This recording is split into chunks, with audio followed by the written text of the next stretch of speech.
name is Farah Radwan. I am an academic life coach. I also like to think about myself as transformational coach. And I believe in the importance of someone's journey. I think if we look around and we listen to people, we can be inspired with what they're doing, what they have been through. But not a lot of people know what can they do with that journey or how they can navigate it. What I like to do is be that person, that partner that can help show you the different side of the transition you're going through and what can you do with it and how can you grow and learn more about yourself going through it.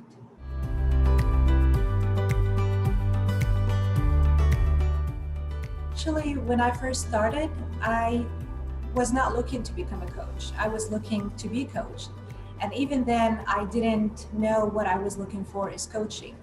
I remember feeling, probably 5 years ago, I remember feeling that I was at a crossroads in my life. I was reevaluating a lot of things, thinking of what should, what's ahead. And I decided to search literally um, complete makeover, complete life makeover or life makeover, because I wasn't even sure what did I want to change or what did I want to explore. And coaching came up. I was curious, so I kind of read about it. But everything that came up was about how to become a coach. Not a lot of results came back for being coach or for coaching services. So I read a lot about it, and what I realized that if you want to become a coach, you are being coached anyways. You're going to go through the training, you're going to go through the exploration, the challenges. So in a way, you are being coached in order for you to become a coach. And there's a lot more detail to that, but this is how it started. And the more I got to know about coaching, the more I realized how much I need coaching. And then it made such a difference in my life that I wanted to be that difference, that person that makes the difference into someone else's life. So it didn't start with me wanting to be a coach, but it ended up definitely with me wanting to spend the rest of my life trying to be a good coach.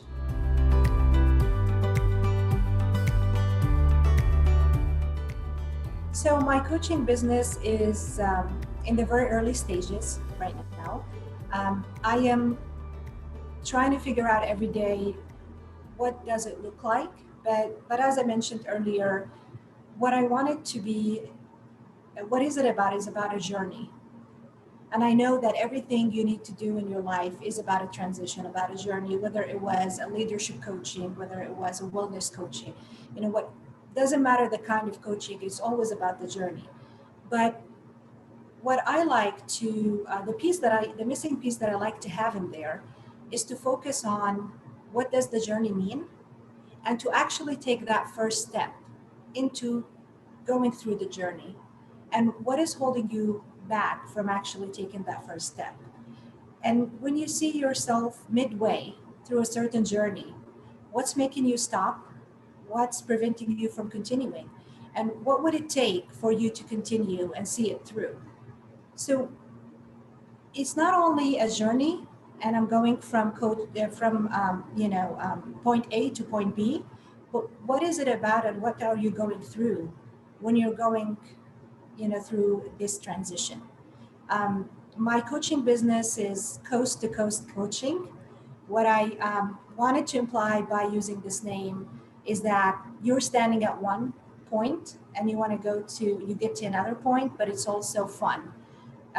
It's also, it could be, there could be unknown aspect to it. There could be challenges. You may get lost. You may just not know which way to go. But eventually, using the right tools, you will get there. You will make it there. But you would have learned so much about yourself and about that path and about your abilities through it all. I also wanted to deliver the message by using coast to coast coaching that is global. I wanted to add the feel of, a global aspect to it, an international aspect. So it's not limited to a region or a place or a language, or a certain background. Hopefully I want it to be inviting to different types of people from everywhere doing different types of things. So this is hopefully what I wanted it to look like at some point.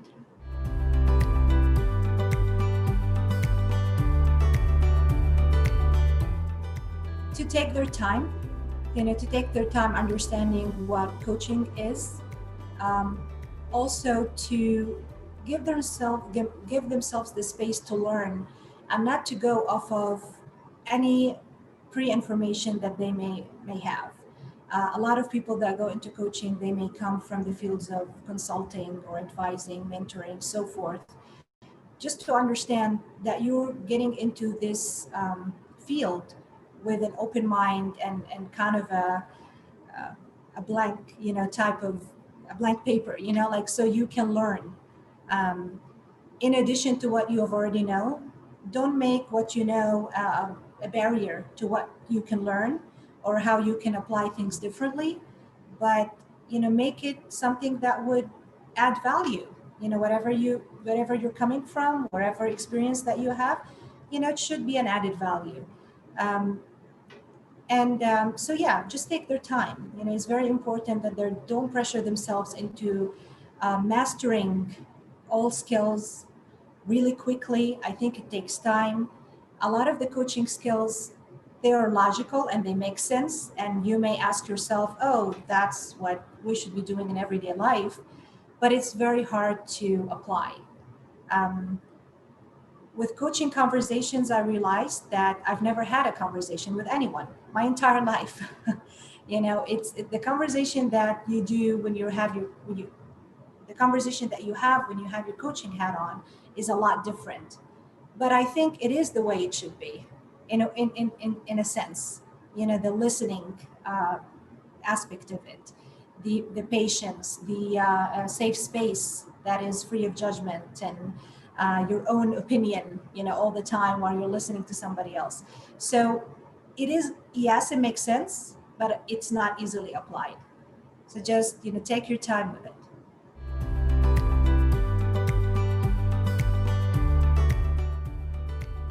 That's always an exciting question. It's kind of like, for me, it feels like given a virtual, chance of redoing some of the things that I, given a chance to redo some of the things. But I would advise them to have fun, take it easy.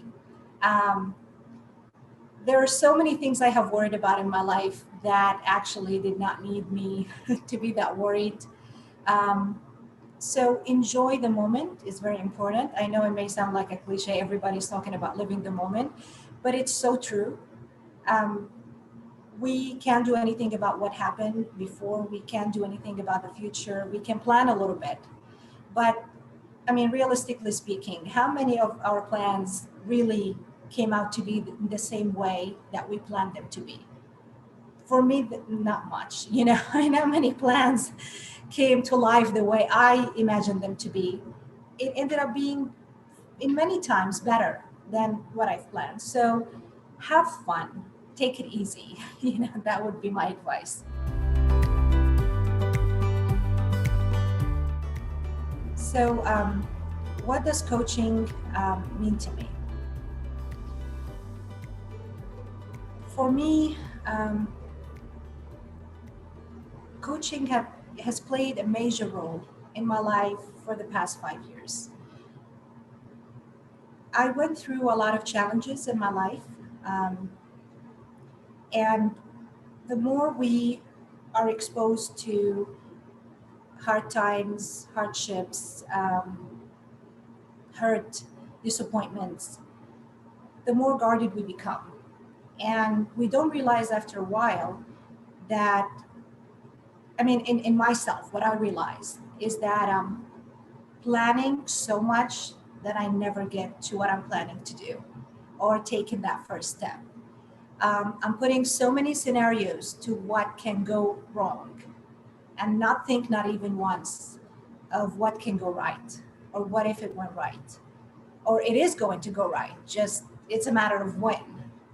um, I also went through a time where I kept people at arm's length, um, trying to avoid any disappointments or hurt. um, in a sense, I felt that I was in a box, and as long as I am inside that box, that was good. The problem is with the box, although it keeps you very protected and guarded, it keeps you also in the same place, and it prevents you from seeing beyond the walls of this box. Um, and I decided, with the help of coaching, that this is not who I am, is especially that person I was before going through a lot of these challenges. And at the same time, this is not the way I wanted to spend the rest of my life. I want to see everything, get an eyeful of everything around me. I want to feel all the feelings, whether they're happiness, sadness, hurt, disappointment. I want to go through them all. I want a full life with its ups and downs. And as I'm saying this to you right now, I'm scared, and it's scary, and in a way I'm like, okay, I can't believe I'm saying all this. But I don't think the life can be complete or full or satisfying if you didn't feel and live and see all of its seasons. And what coaching did to me, not only that, it helped me understand that it's okay to get out of that box, and there are tools that can help you go beyond it, and break those walls and see, beyond it.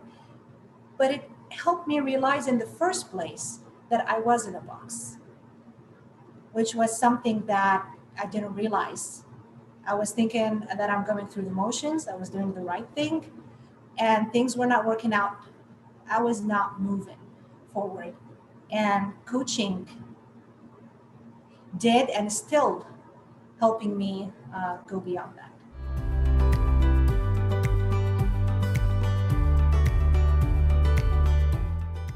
I learned that you always can get back to that student seat. And it's I think it's a very interesting situation. I joined Coach Training EDU after I've already gotten my associate certified coaching accreditation with the ICF. So for me, at the beginning, I was wondering what part of it would be different, that than my original coach training program. What would I learn? What would be new? And getting back into the student seat, while you're done with a certain stage, it was very powerful. It was very inspiring, and it allowed for a lot of growth. What I have realized that there is still so much more to learn with coaching, especially from the academic, life coaching aspect to it as well. Um, Coach Training EDU have opened my eyes to the fact that you always can become a better coach. You always can expand your knowledge. You always can um, use different types of coaching. Um, Also, the use of a lot of the tools. It also opened my eyes into how can you be a better coach in academia. I am a teacher. I teach university level students. This for me was like I was soaking it all in. It was an eye opener. It was so inspiring to see how much you can do from a coaching perspective in a classroom with your students. So definitely, I have learned that I can be a student again. I have learned how to be a better teacher. Absolutely. I like people to, what I like people to know about me is I view myself as um, a global citizen. I feel that I belong to every part of the world. I did, in fact, live, studied, and worked in different places. What I got from each experience was just I don't know, exceptional, outstanding.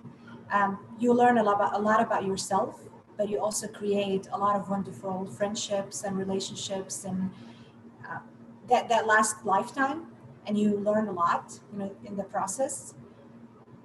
So for me, I'm a person who always valued learning. I'm a person who always valued hard work, and I believe in trying hard. I believe in not quitting, and everything that you set yourself to do, every plan, every goal that you have, it will go through roadblocks. There will be roadblocks. There will be moments that you wouldn't believe in yourself, moments that you will doubt your abilities. Um, but I truly believe, and I see it also in myself, in the fact of keep going. And if you're lacking in certain experiences, learn them, get them. You need skills, go ahead and improve those skills. But don't stand still, because I know firsthand what being scared of taking the first step can cost you. Um, Time after time that you decide to let go of an opportunity because you're afraid of failing, you may not get that opportunity back, but also it start building in your mind the idea that you can't. And then therefore you are like let go of other opportunities. Um, you never can grow or move forward if you did that. So my story in short, that I feel that I went through hardships.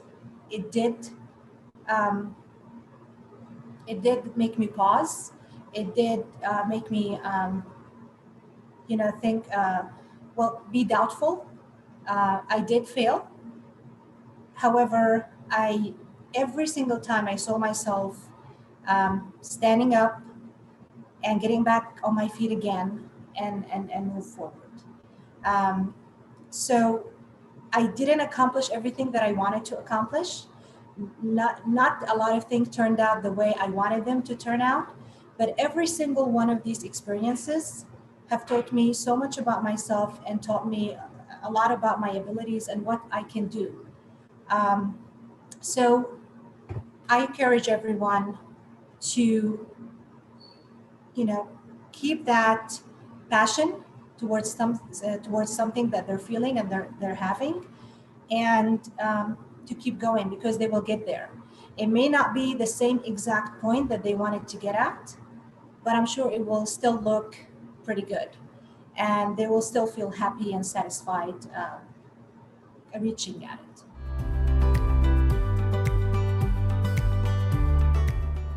My parents, they are my biggest influencer in my life. Um, my mother, she's a very strong woman, very loving and kind at the same time. But one lesson that she has given me throughout the years is that I can, and that everything is possible, and I am intelligent and strong and have all the capabilities into making something happen. So that's why when I hit some roadblocks, I kind of felt, um, well, this is not the message that I have been raised with. And that also gave me strength to keep going and figure out how I can gain back that momentum, that trust, that strength again.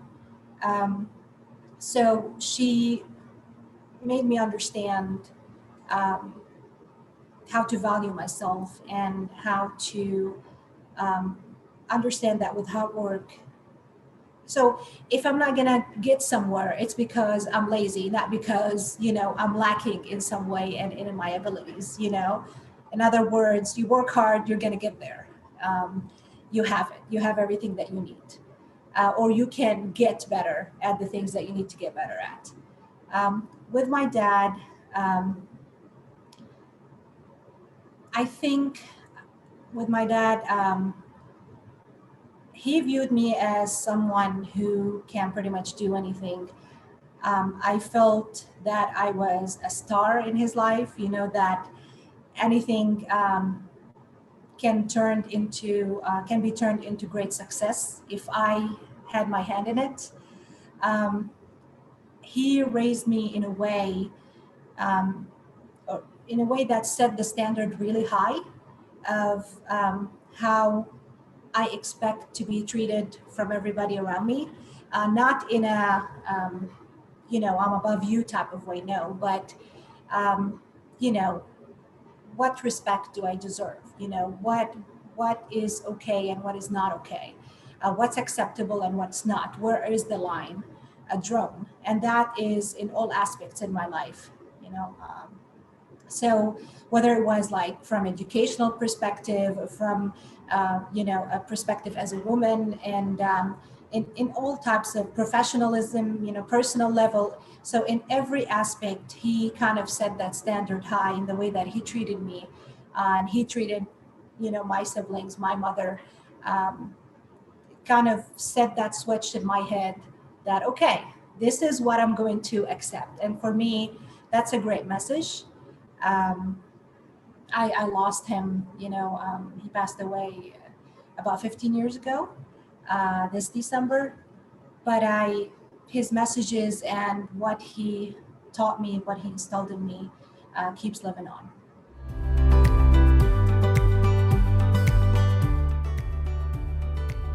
I have so many people. I am so fortunate and lucky that I have so many people that influenced my life. And I, to just give credit where it's due, um, you can't do anything alone. I mean, yes, you can have confidence in yourself all you want and overcome doubts, but you absolutely cannot do it alone. Everything that you learn, people have taught it to you. A lot of the path that you walk in and challenges that you overcome, there were people by your side that cheered you on, listened to you, helped you. So I am a big believer in the importance of the support system and having people that truly care about you by your side.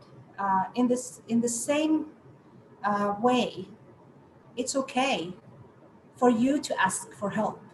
People are there to support, but it's also important for people to learn how to ask for help, and that it's okay. It's not a sign of weakness. It's not something that people will look down upon. It's very important that if you need help, if you need someone to listen, if you need to think out loud, to reach out. Because sometimes this is a lot simpler than you make it in your head to be. Um, so for me, as I said, I was very fortunate to have this type of support system in my teachers throughout my life. However, I will mention my graduate studies advisor. When I was studying towards my PhD degree, I worked in his laboratory, and he taught me few lessons that I will never forget. And through teaching me these lessons, inspired my life so much at the time, but I can see it in everything that I do professionally and personally each and every day. Um, One thing I learned from him was being kind, empathetic, and human does not contradict being professional and having high standards and expecting productivity. You can be both. He was a person who held high standards for us to perform and get results and get our work done. But at the same time, that didn't prevent him from having his door open all the time, having listening ears and encouraging words. So that was a great lesson to learn in my professional life, especially as I also held multiple leadership positions where that came in really, really handy. Another thing that he mentioned in the very beginning of my journey in his lab was, um, I give you excellence. and I expect excellence. So given excellence first, meaning you have a top-notch lab, you have all the tools that you need, um, and an understanding person, that you can go to. So he made me understand that you do not just expect things from others, high performance results and just to be there all the time, and you give nothing. So it's a two-way street, and you can provide what people need: resources, tools, foundation, in order for them to also be productive and flourish and give you back. So that was extremely important. Um, so with him, I feel that I would not have been in where I'm at right now if it wasn't for him. That encouragement when it's needed, the support, the understanding, was given at the right moments when it's needed, and it felt like the right push, with understanding at the right time. And for that, I'm going to be always grateful.